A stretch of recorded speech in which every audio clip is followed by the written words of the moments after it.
I'm pretty excited about it. Oh, could you ask me a question? So, David, one thing that we talk about a lot is how important Martin Buber is to your thinking and to my thinking. As I often say to you that Martin Buber is the E equals MC squared to a lot of what you talk about. Like, he connects it all together. But within that, as we talk about it, the I-thou concept, and that is the epistemology of love. Yeah. And can you just express in a few words what that is, and what does it mean to have an epistemology that's rooted in love? Yeah, a great question. Yeah, Martin Buber, some books that some of us read or chew on become seminal for us. By the word seminal, I mean they become kind of a defining experience, a moment where things shift intellectually in terms of understanding. And for me, when I read Martin Buber's I-thou early in my intellectual career, which was when I was a sophomore at University of Oregon, I actually decided to start reading stuff. Right? And I read On Becoming a Person by Carl Rogers, and read Martin Buber's, who's a Jewish theologian and philosopher, book called I-thou. And his contention is that there are two ways of being a human in relationship. One is what he called I-thou, and one is what he called I-it. And he said the I of the I-thou and I of the I-it are different. And a good way to describe that is when a young man looks at porn or is at a strip club looking at a dancer. We can ask a basic question: is the dancer or the lady on the screen, is that a person?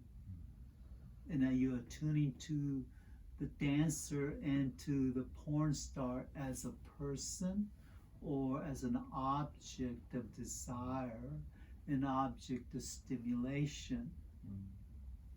Because if you don't see the person, then you have an I-it relationship. And only if you see the other person not as a person, but not as a thou or a person, then you can manipulate and control and use, which for all of us has a quality of an ethical violation. Something in our heart says, no, you shouldn't use humans just to gratify your desire. Okay? I-thou is when, by grace, you experience and encounter the person as a person. And there is a sense of face-to-face. You are a person more than just an object of desire or manipulation or means to an end, which treats the other person as an it. And Martin Buber says all real living is I-thou. I love that phrase. I do too. But he brilliantly says it's the melancholy of our fate that every I-thou turns to an I-it. There's something about our fallenness in a fallen world where we cannot sustain, we can't stay on top of Mount of Transfiguration, where we see the disciples, Peter, James, and John, clearly saw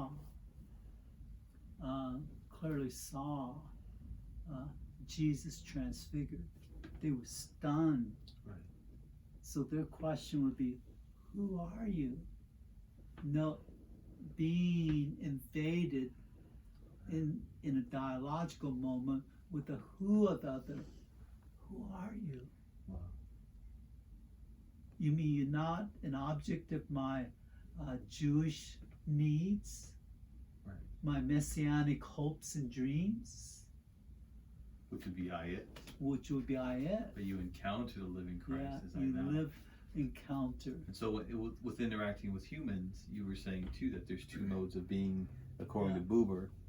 I it, where I see you as an object or something to use. Yeah. Or I encounter you as a person and experience you as fully as I can. Yeah. And I see you. I see you. Yeah, good way. I see you. See you. Yeah. Versus see something I need and I desire, which the movement is this way, not this way. Right. So I thou requires an open-hearted movement to the other person. Right. I'm going to see you in what I want, I need, what I can control. And racism is an I-it movement, where the person experiencing racism clearly can say, you don't see me, you don't know me, I'm not a person to you. And that's true. Right. And all human ethics and justice requires I thou. Right. And the reaction, by the way, to racism can also be an I it. Yes. Right. You can become an it reaction. Right.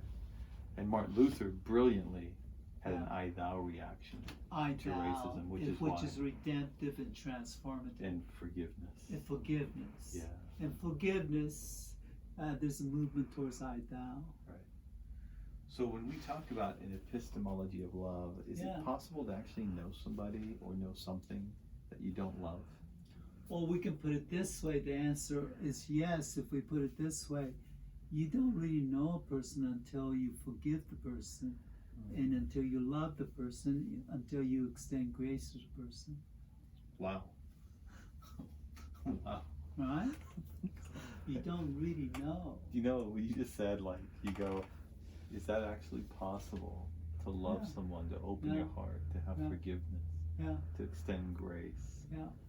Imagine like all the people who know our president or a leader or a politician, but with such vitriol, and you can say, you really don't know the politician until you can have forgiveness, an open heart, love, kindness.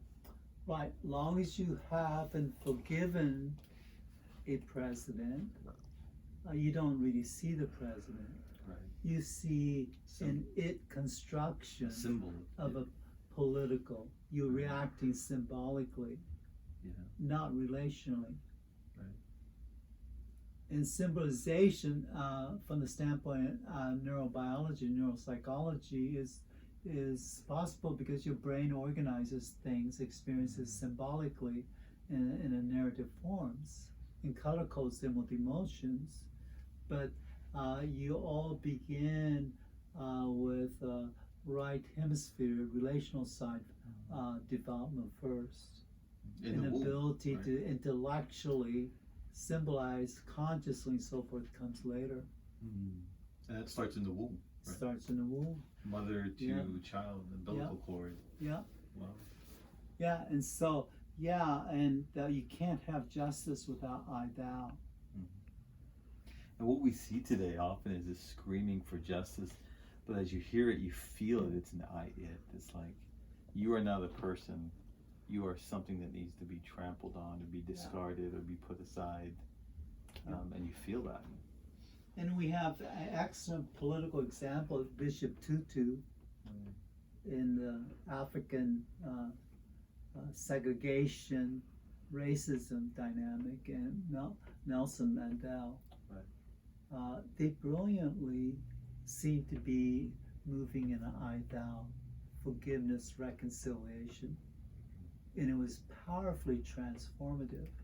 Transformative for the entire love culture. is stronger than power. Yes.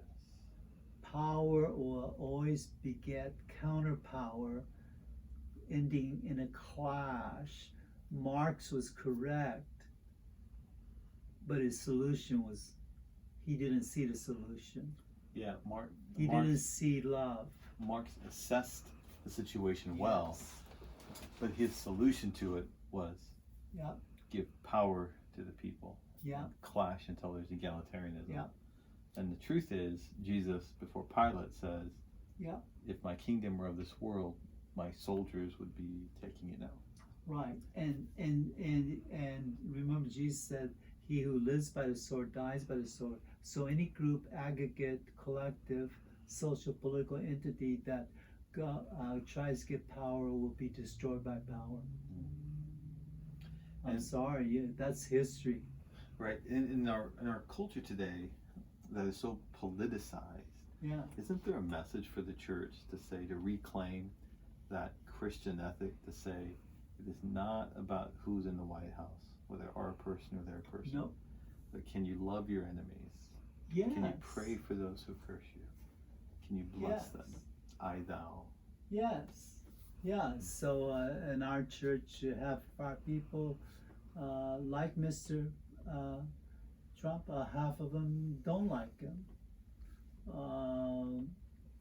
It's not my responsibility as pastors to tell people what to believe social politically. I don't believe that's my call. It is my call to say, those of you who disagree and hate Mr. Trump, how about forgiving him? How about opening your heart? And those of you who are enamored with him, how about the impact of what he's doing, and open your heart to those people in those situations, right? Epistemology of love is so radical. People in power will try to destroy and crucify it. But epistemology of love says, yes, you can be crucified by power, but you resurrect. Wow, it's powerful. Thank you. It's good. It's my favorite clip.